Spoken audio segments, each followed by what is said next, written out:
Alright, so here we are back in our little world right here in Blender, in Noah's little blue void world. So, now what we're going to talk about is setting up those 3 texture maps in the node editor. And what we're going to do, let's use an example. Let's say, actually, let's use something with both specular and everything else on it. So let's go to the boots because it has both the specular so that you can see it, and it has our shadow information. So let's look at that first.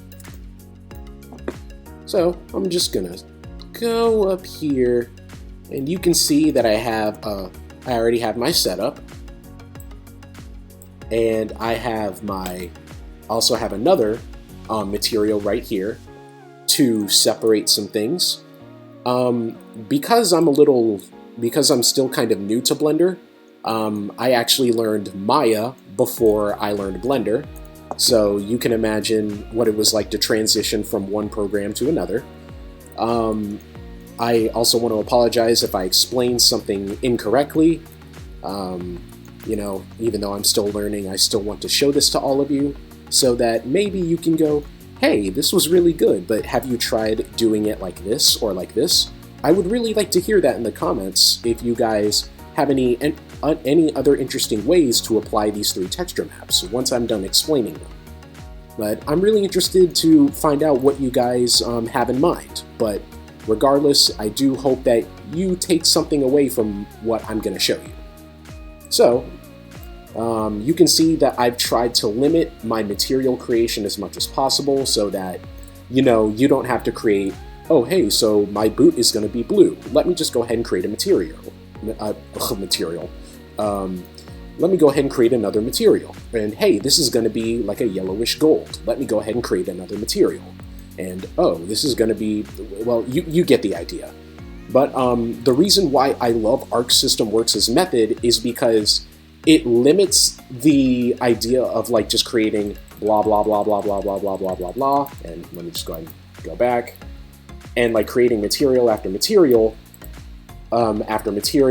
because I feel like in my opinion, it's counterproductive to have to micromanage multiple different materials when you can break it down to something simple.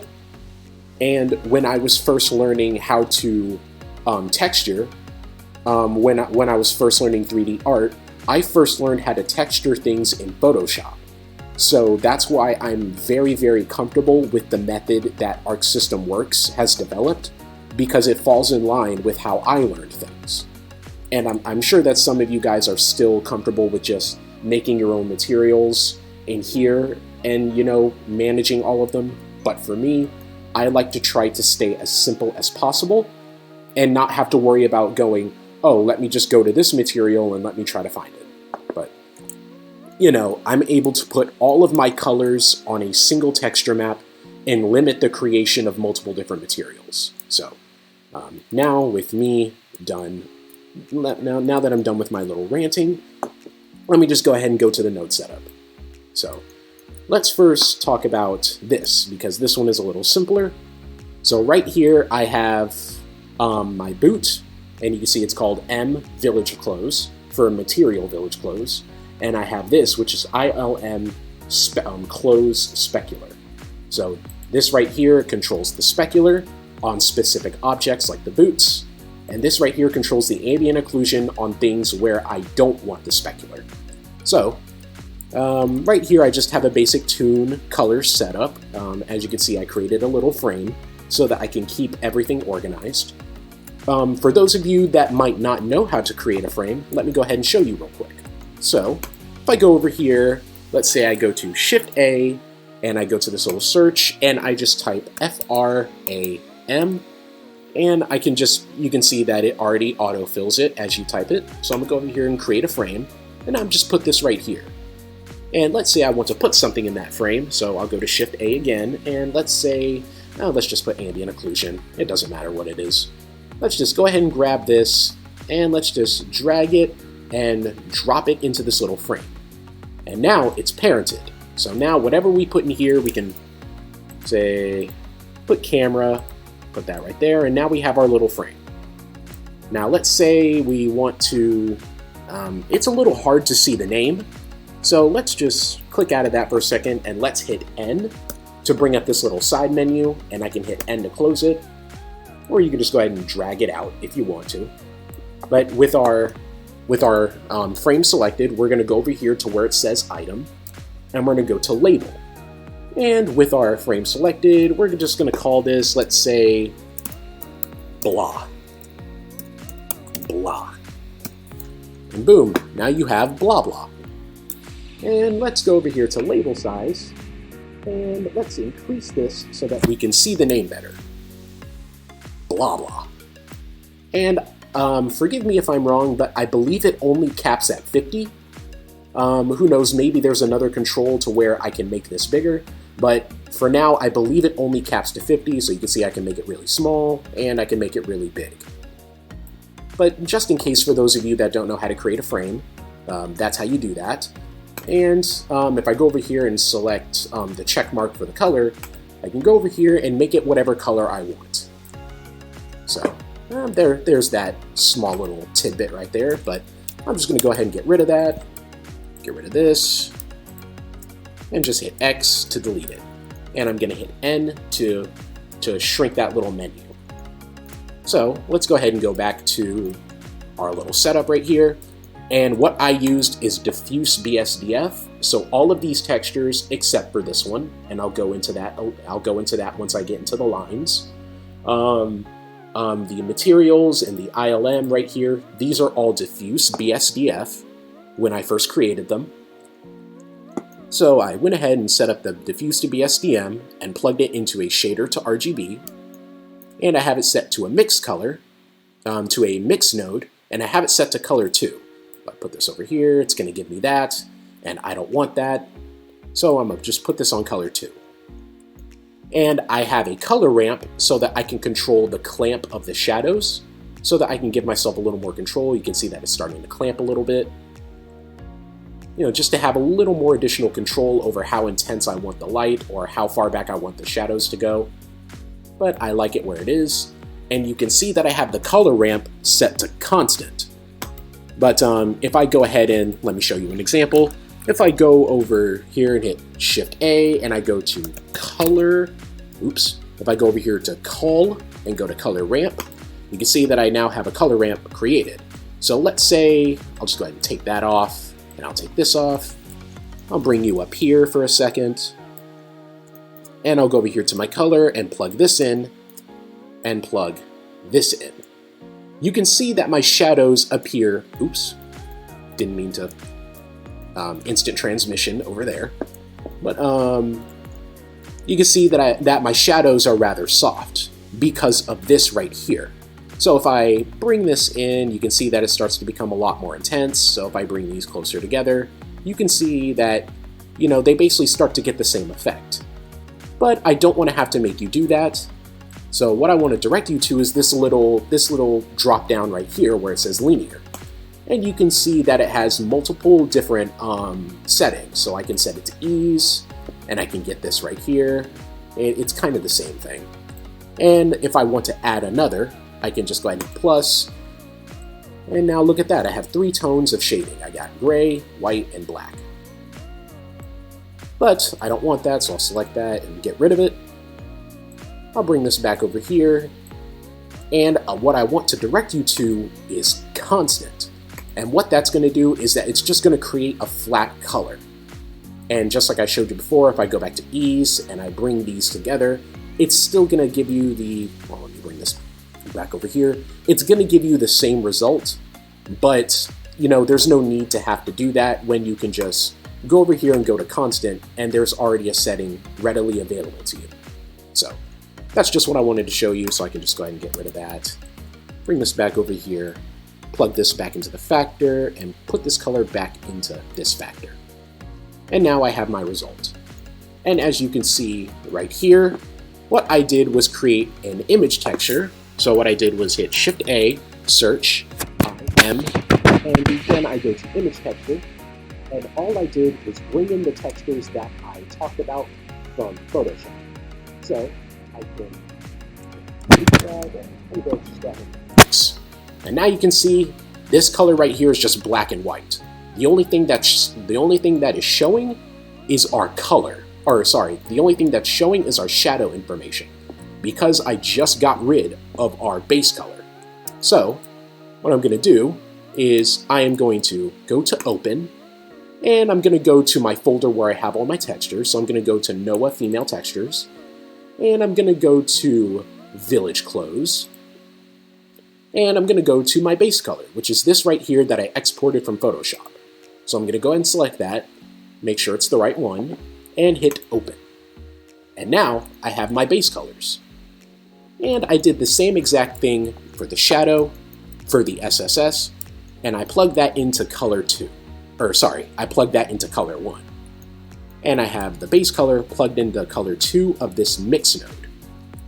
And then I plug that color into this color 2 right here, and you can see that I brought the SSS over here. So if I detach this and I go over to my boot, you can see that my ambient occlusion isn't showing its color. And well, obviously I don't want my ambient occlusion to be whatever the heck I pick over here. I don't want that. So I just make it whatever color. And then I'm gonna bring my SSS and I'm just gonna plug it into color 1. And now I have the colors that I want from my SSS. And I plugged all of that into the mix color. And now let's go over here to the ambient occlusion. And as you can see, I have this little UV map right here. And the reason why I have this is so that I can feel more comfortable when I work with multiple UV maps. So if I go over here to this little upside down triangle, you can see that I have UV maps. And if I go to, let's say, I believe I have some on my vest. Yep, I have Noah Village Clothes, because I had the tendency to create multiple different maps. And just so that I can only control that single map, I just went ahead and put that right there.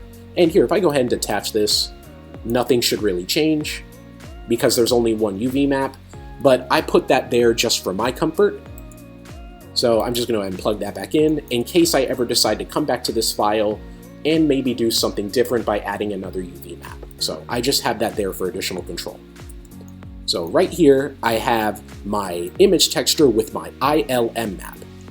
And because, if you remember, if I go over here and I expand this a little bit, bring that down, and I believe I'm in image texture. Let me go to my UV editor, and I go to the boots, and I hit tab to go into edit mode, and let me go ahead and turn that off so you can see it better. You can see that I still have my ambient occlusion, and let me go to my ILM map, go up here, go to my Village Clothes ILM, and again I have this right here. And now remember, the green channel controls the ambient occlusion. So the information that we want to extract from our ILM is the green. So I have this plugged into a separate RGB, and I extracted the green and put it into a color ramp. And what I noticed is that you can kind of clamp these. So I played around with this a lot. You can see that, here, let me see if I can see another example. You can see right here that everything is now my SSS color, and I don't want that, so I'm just going to bring this back until it blips back into existence. And I can play around with that as much as I need to. So here, if I rotate my light, go out of edit mode, rotate, I still get all my information back. Yay! So just go ahead and hit Command Z to go back, and oops, don't know what the heck that was. Let me go ahead and go back over here, go back to my boot. So yep, I separated my green channel, put it into a color ramp, and I applied that color to the factor of this mix node and set it to the output. So with all of that, so here, just to show you, I'll go ahead and, oops, sorry, go ahead and take that out. Now everything is black. And if I go over here, I'll go to mix. Well, I'll take the mix color and put it into the surface, and now everything is showing up again. So if I go to my boot one more time, make sure I'm selecting it, go to tab, say I'll grab this right here and turn this off so you can see it better. I'll select this and hit L, and hit L, and hit L. And I'm just going to go ahead and hit G to grab everything, and I can still see that my ambient occlusion is still showing. And if I throw it somewhere else, like right here, it's going to show some specular and gray information. If I go down here, it'll still show the other colors that I have, but you know, all I wanted to do is show the color behind it so that I can get that shadow information that I painted in. So I'm just going to go ahead and hit Command Z to get back to that position that I like. So let me go back to my materials, let me go back to this, and that is my little setup right here. I tried to keep it as simple as possible because I'm sorry if I'm making excuses. I'm still learning the node editor in Blender, so I tried to keep things as simple as possible. But please feel free to let me know if you guys come up with any interesting setups using these maps. So let's go ahead and let's talk about the specular. So let me drag you, oh, it's because of you. Bring you up here and bring you up. So as you can see, it's the same exact setup. Maybe something's a little different, but I have this video here for you guys so that you can copy from this and, well, do whatever you want with it. And right here, I have my specular intensity, and just so I can stay organized, I made sure to put it in a red frame so that I know, hey, this is my specular, so that I don't lose track of what I'm working on. So let's just go in here, and you can see that I still have this right here with my UV map. And I have my ILM, and if you remember from what I said before, the red channel controls the specular. So if I say bring this down a little bit, bring you down, go over here, this is where my specular data is, right here in this orange color, which is actually our red channel.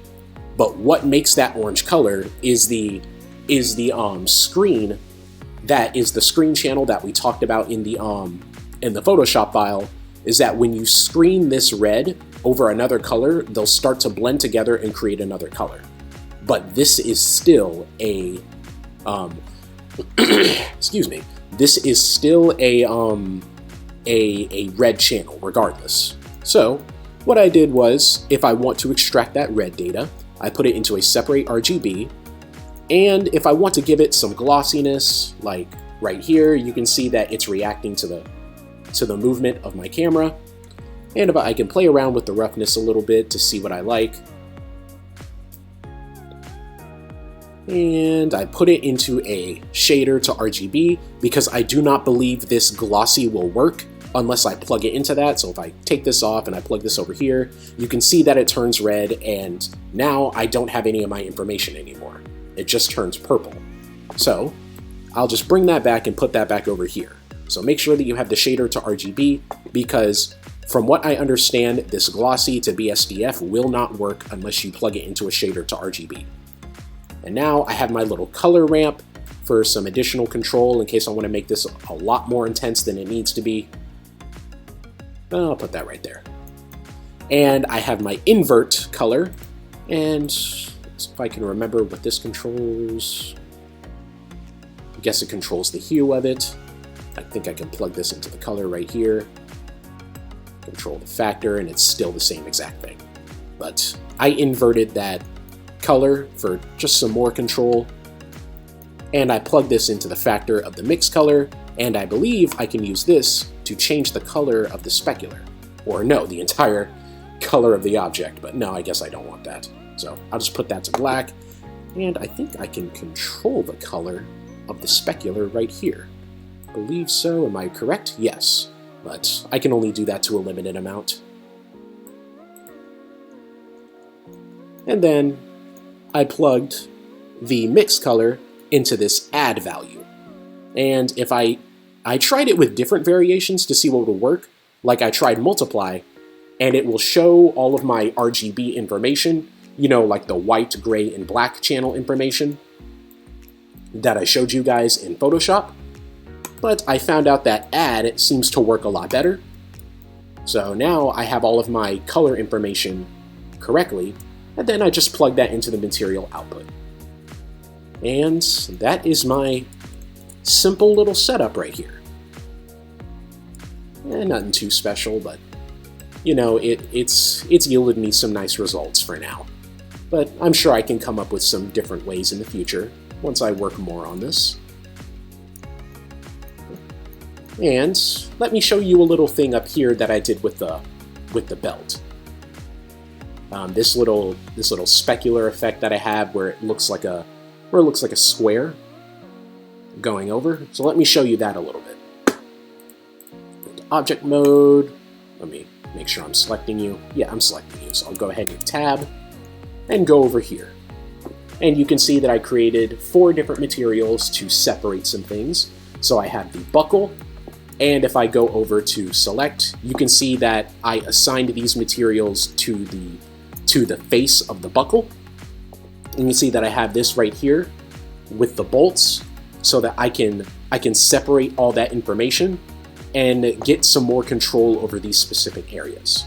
So that's why I split them up, and I tried to create as few materials as possible. But everything should be the exact same, just so that you don't get confused. Let me move this up. Right, but yep, just so that you don't get confused, everything should be the exact same setup, just with very minor variations to add a little more control to some things. But let me show you what I did with the belt buckle. So let me go over here to buckle. Let me turn this off so you can see it easier. So right here where I have this little effect, I actually tried experimenting a little bit with the color ramp to see what different variations I could get. And I discovered that instead of it looking like, I apologize for my bad rotation, I believe what this is actually doing is creating a circle. Because if I go over here to where my belt buckle is, this right here is where I have the specular information for the belt. And because I have everything in here colored orange instead of a specific section, so let's say I want, let's say, a box. If I wanted to paint this little area right here, just that tiny little section, it would only show that specular in that little section. But because I have everything colored as a specular, it will appear as a circle, just like it does on the boot. Right here, you can see that it shows as a circle. And this right here, like I explained, is where the boot is, where the heel of the boot is, and it will show up as a circle because everything else is colored in that way. So what I did was, and because this object is rather small, I didn't really mind if it created that little oval shape. So what I did was I just went to the color ramp and I just fiddled around with this. So you can see that it's expanding and becoming whole again.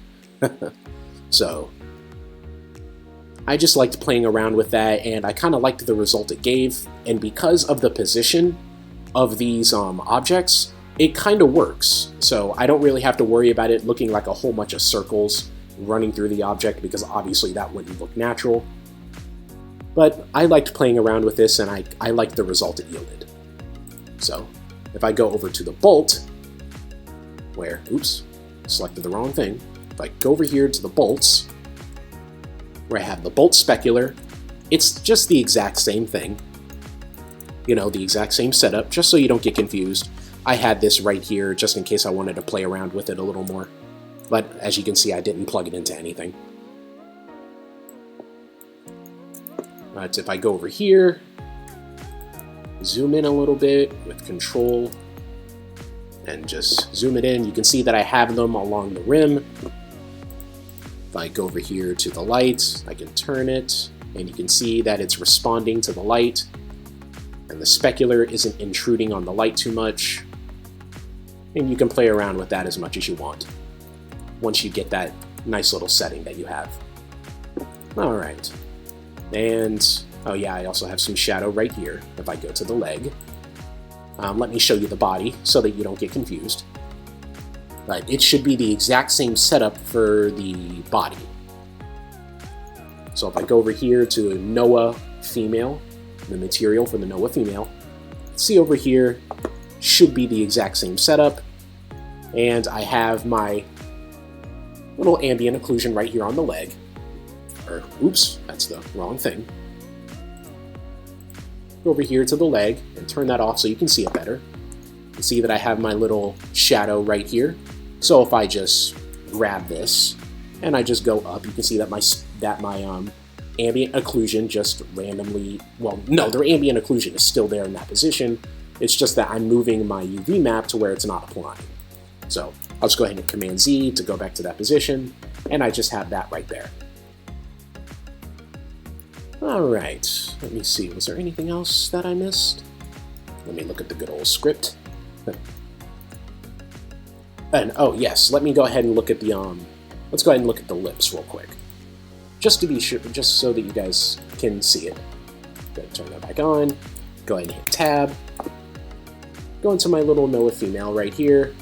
Everything should be the exact same. And go into my Noah specular. And everything else should be the exact same.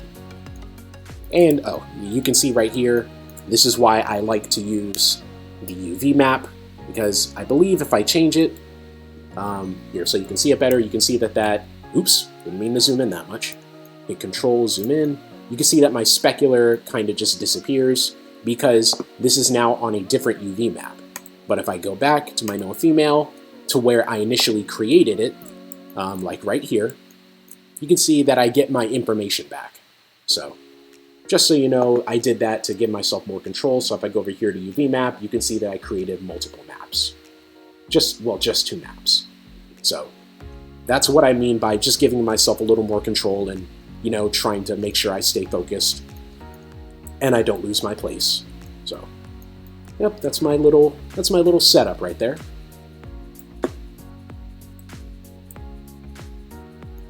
All right. Now, I believe that should be it for the ILM setup. So now I believe what we can go into are the outer lines and the inner lines. And I'm going to show you some really fascinating ways to edit these. So, one good example that I can use, let me go ahead and get rid of a lot of this because I don't really need it anymore. So, I'll go ahead and leave this right here. Let me go ahead and hit join. So, I'm going to right mouse click, join area, I'm going to go up. And I don't really need this anymore, but I'll leave it right there because I'm going to talk about the inverted hole method, and I'm going to use that bottom part as an example. I'll go ahead and drag you over. So what I'm going to do is turn this back on first, and we're going to go to my hair. And the reason why I want to show you the hair first, and then I'll show you the face because I'll show you some things that I did. So for the hair, you can see that I have applied the inverted hole method. And the inverted hole method is basically what is used to add an outline to your model. So here, let me show you. Let me zoom out for a second, go over here, and you can see that I have this Solidify Modifier applied. So if I go ahead and turn that off, you now cannot see any shapes. You can't really see the defining shapes. You can't really see where it begins, and you could probably see where it ends because it's like right here. But it's rather hard to see the overall shape of this object. If anything, it just looks like a massive glob. And one of the primary reasons for that is because anime texturing is rather simple. You know, you usually just have a base color and then you have a shadow, and then you have some light that you create on your own via a texture, or you can just put in a little model like I did here. So if I select this, you can see that these are actually separate models, and now I have my hair. But anime textures are rather simple, so that's why it looks rather flat. On a human, this would just look really weird, clearly. So if I go ahead and turn this back on, I can now see the overall shape of my hair.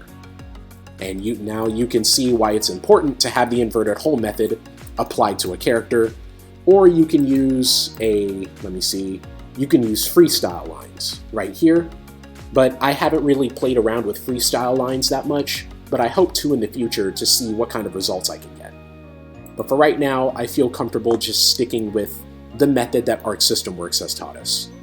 So, right here, right here, like I said, I have my little inverted hole applied, and I have this Solidify Modifier. But in order so that I can teach you this a lot better, we're going to start from scratch. So we're just going to go ahead and delete that, and we're just going to take this little guy away. And now we're just going to completely start from the very beginning. So let me zoom out.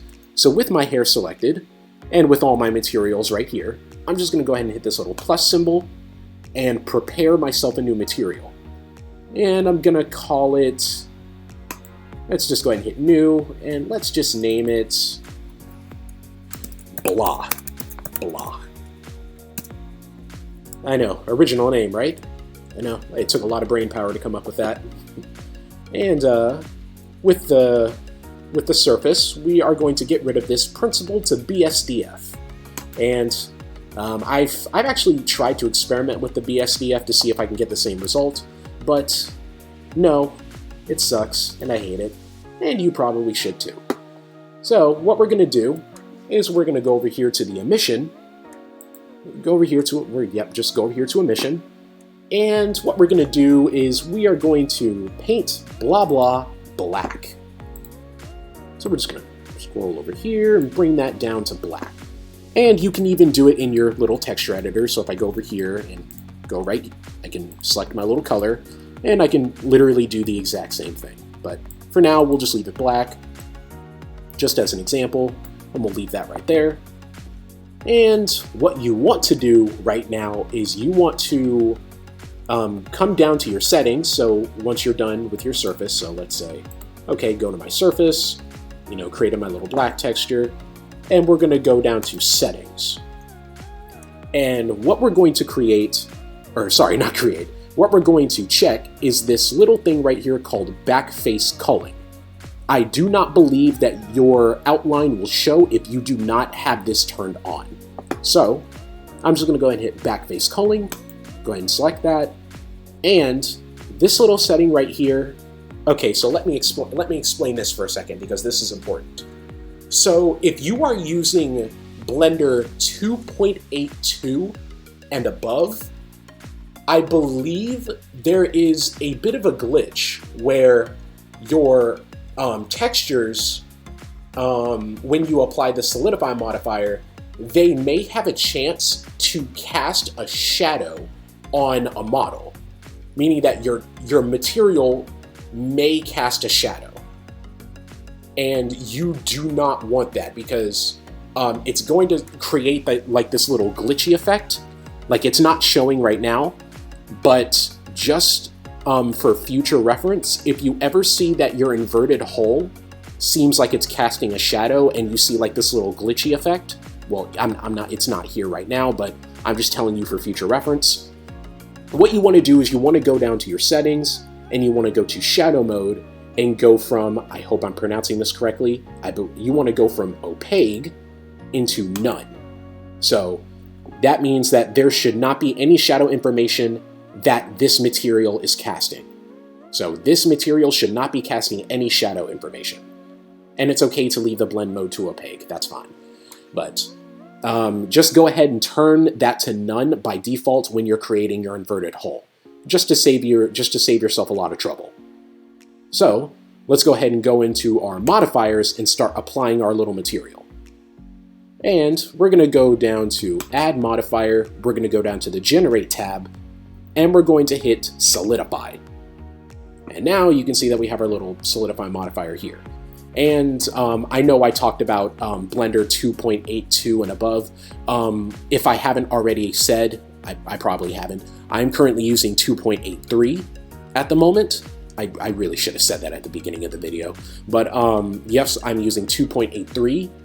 I did first develop this character in 2.81, but because new features of Blender were being added, and I really wanted to try it out. I went ahead and upgraded to 2.83, but you know, just wanted to let you know that I may go ahead and add a little edit at the beginning of the video to let you know that I'm using 2.83 if I haven't already explained it. But for now, let's just go ahead and apply our little modifier here. So we can see that we have our thickness and our offset, and we have our rim. So yep, you want to set that to fill. It should be set to fill by default. And if I go down to my normals, what we want to do is flip the model. So here, if I turn this off and turn this on, you can see, you know, if you pay attention right here, you can see this little thing right here. And what the Solidify modifier is doing is that it's basically creating a duplicate version of your model and expanding it based on its thickness and offset. So we're just going to go ahead and hit flip, and now you can see that the duplicated version that we created should be turned inside out. And to better replicate this, we can go over here to viewport overlays and go to face orientation. And now you can see this atrocity. So if I turn that off, you can now see that my normals of the base of the hair is facing the correct way.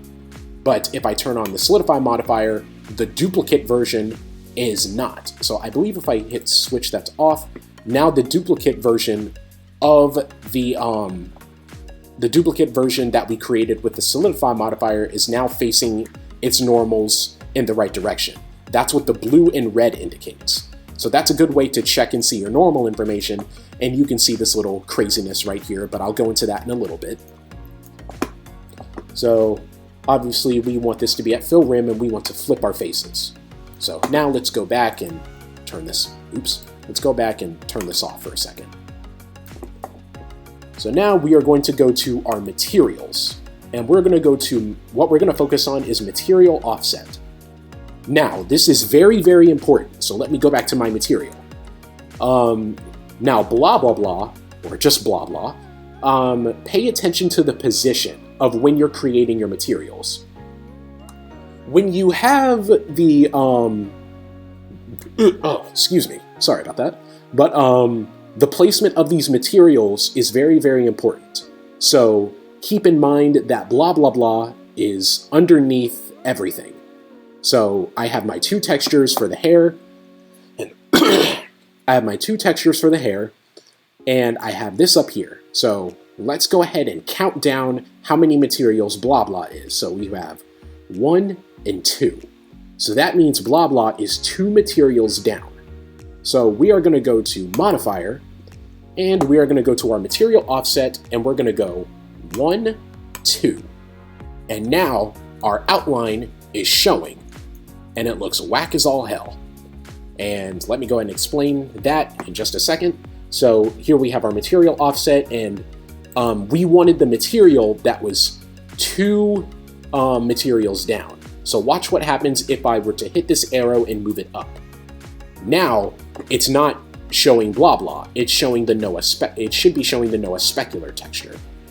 So the placement of this is very, very important. So if I go up, you can see that it's still not showing. So if I go down, bring that back down, I now have my little texture right here. So now I have my outline. And what we're going to do is we're going to play around with the thickness until we get something that we like. So from what I've played around with, the negative numbers seem to yield some really nice results. So if I just make this ugly atrocity right here, that is the duplicate version of the model rapidly expanding. So we're just going to, let's say, 0.01. Now we get 0.01, but let's add a negative symbol. See, negative, and now we get a bit of a better result. So that's what I mean by I feel like the negative numbers yield better results. So right there, now I don't get any clipping in my model. So now what we're going to do is, let's go ahead and zoom in a little bit. You can see that it kind of gives you this really, this not so good result right here.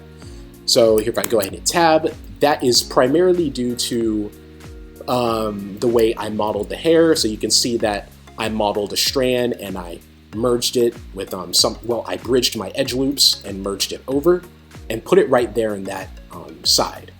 So that's usually, the inverted hole will follow your edge information, and it will try to follow your topology. So if I were to rapidly expand it, you're going to get something really ugly. But if I just hit Command Z and go back, it should try to fit well. So that's what I mean by try to edit your inverted hole to your exact standards. And what we're going to also play around with is the clamp. So if I were to zoom in, if I were to go to thickness clamp and I go to clamp, let's see what it's going to affect. You can see that right there. So this little piece right here, I guess I forgot to merge that. I'll fix that a little later. But what the thickness clamp will do, to my understanding, is that it will, if I select my hair and go to edit mode, it is going to clamp the inverted hole to places where the verts are more likely converging. And to show you a better example of that, let me go ahead and bring up an example that I created just for that. So we're going to go over here and go to our little sphere and turn that back on. So right here, I gave it literally the exact same textures as the body, just so I can show you. So if I were to say, let me go ahead and add a subdivision modifier. So here I have my little inverted hole. You can see this right here, and you can see the result of the thickness. If I go to negative numbers, it's going to expand outward. But if I go to positive numbers, it's going to look as though your material is shrinking. So that's why I believe applying negative numbers would be a lot better. So negative, the inverted hole goes out, and positive, I believe it just makes it look smaller. So we're just going to go ahead and leave that right there. And what we're going to do is we're going to go down to go ahead and hide that. We're going to go down to our thickness clamp. Now watch what happens when I move the thickness clamp. Should be getting this little result right here. And I believe I can make it higher if I hit 5. Oh, yep, it's gonna start doing that.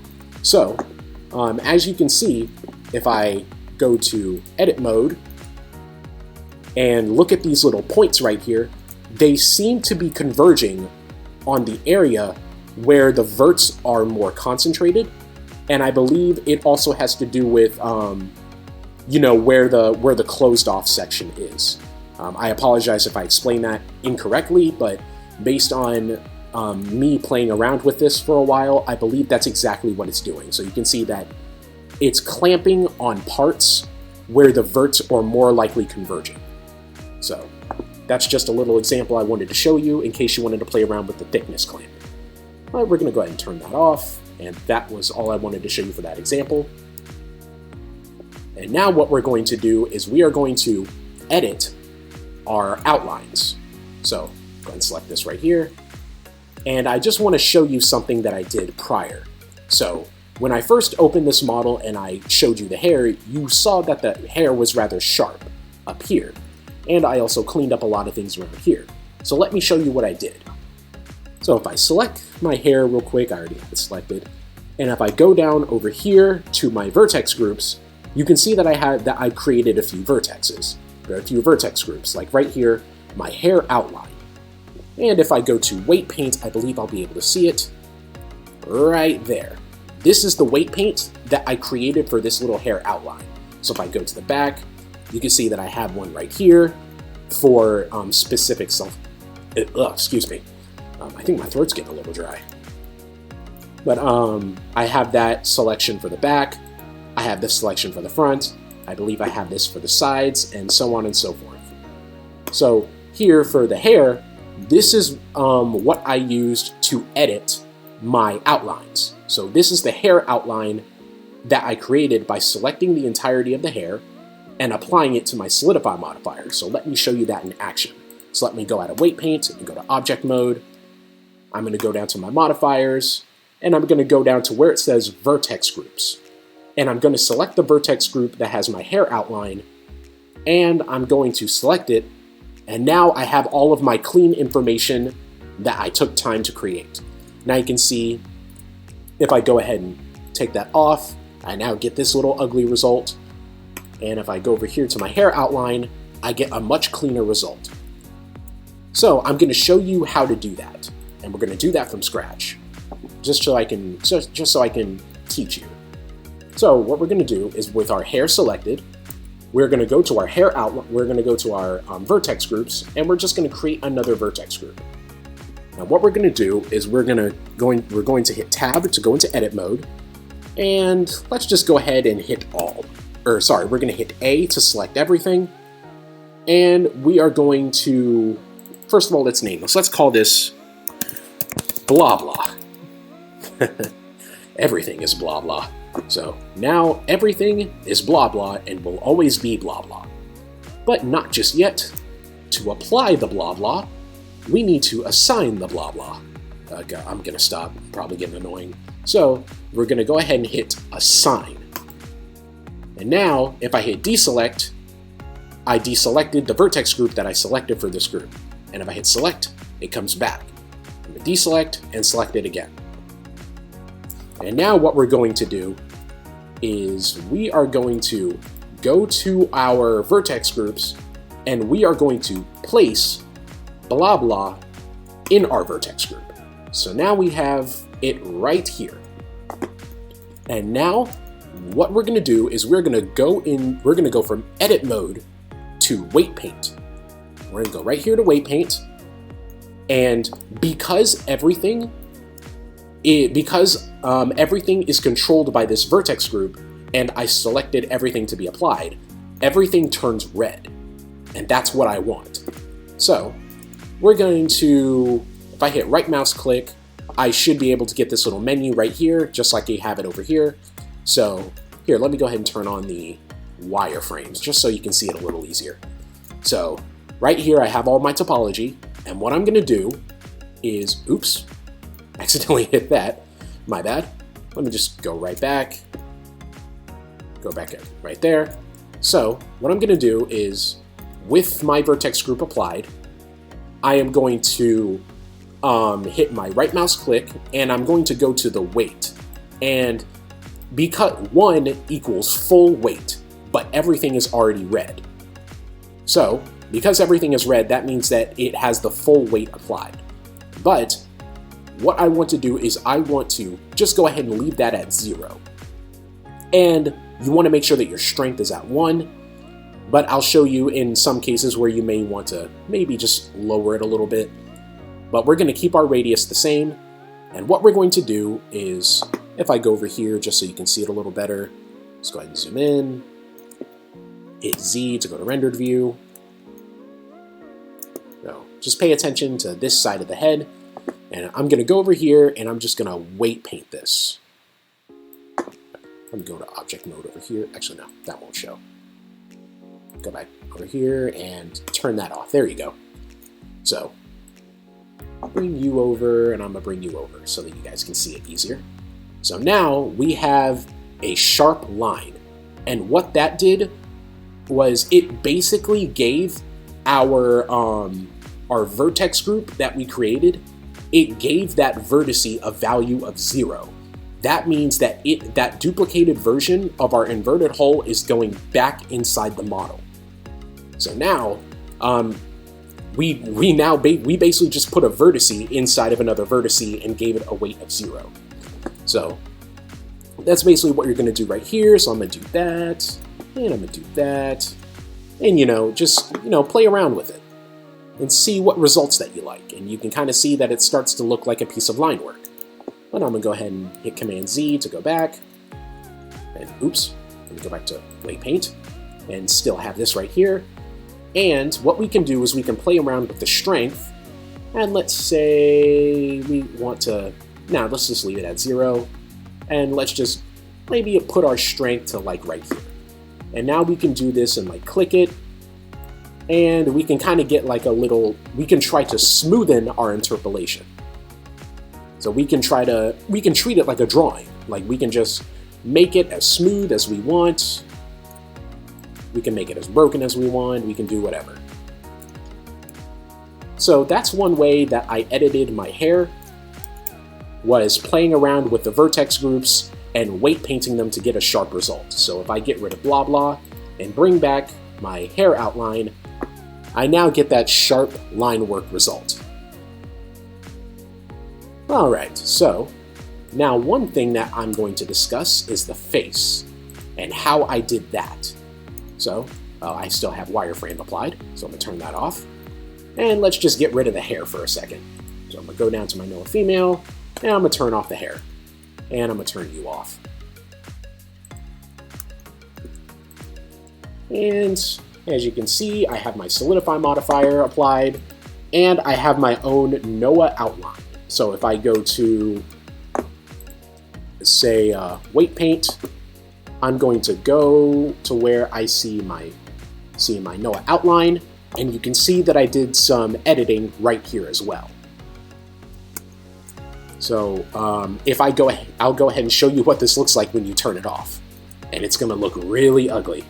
So watch what happens if I take the vertex group off. Ugh. And you see that, right? That just looks gross. And that's one of the reasons why you want to try to edit your inverted hull, so that whatever object that you are applying this to doesn't get this result. Well, this is what it looks like by default, so if I just crease that, look at that freakiness. Oh my god, Noah, what did I do to you? So you can see the results that you're going to get. So I'm going to just go ahead and bring that back to where I want it. And now with my Noah outline applied, it is literally the exact same thing that I did with the hair. All I did was go to the vertex group, I created Noah outline, and I gave it to the entire face. And I applied it to my vertex group, and I went into weight paint, and I weight painted everything. So that is the exact same process that I used for the hair. So that's what I wanted to show you for outlines. And now, what we are going to discuss, you are not blue, let me bring you back to your nice beautiful skin, and let me bring back your hair, and bring back your shine. So, now what we're going to discuss are inner lines. Now, I would show it to you on this model, but for those of you that are beginners, I feel more comfortable sharing this method with you on something that's a little simpler and easy to follow. So let me go ahead and crack open that file that I have prepared and show you some really cool inner line techniques. So I'll see you in a second.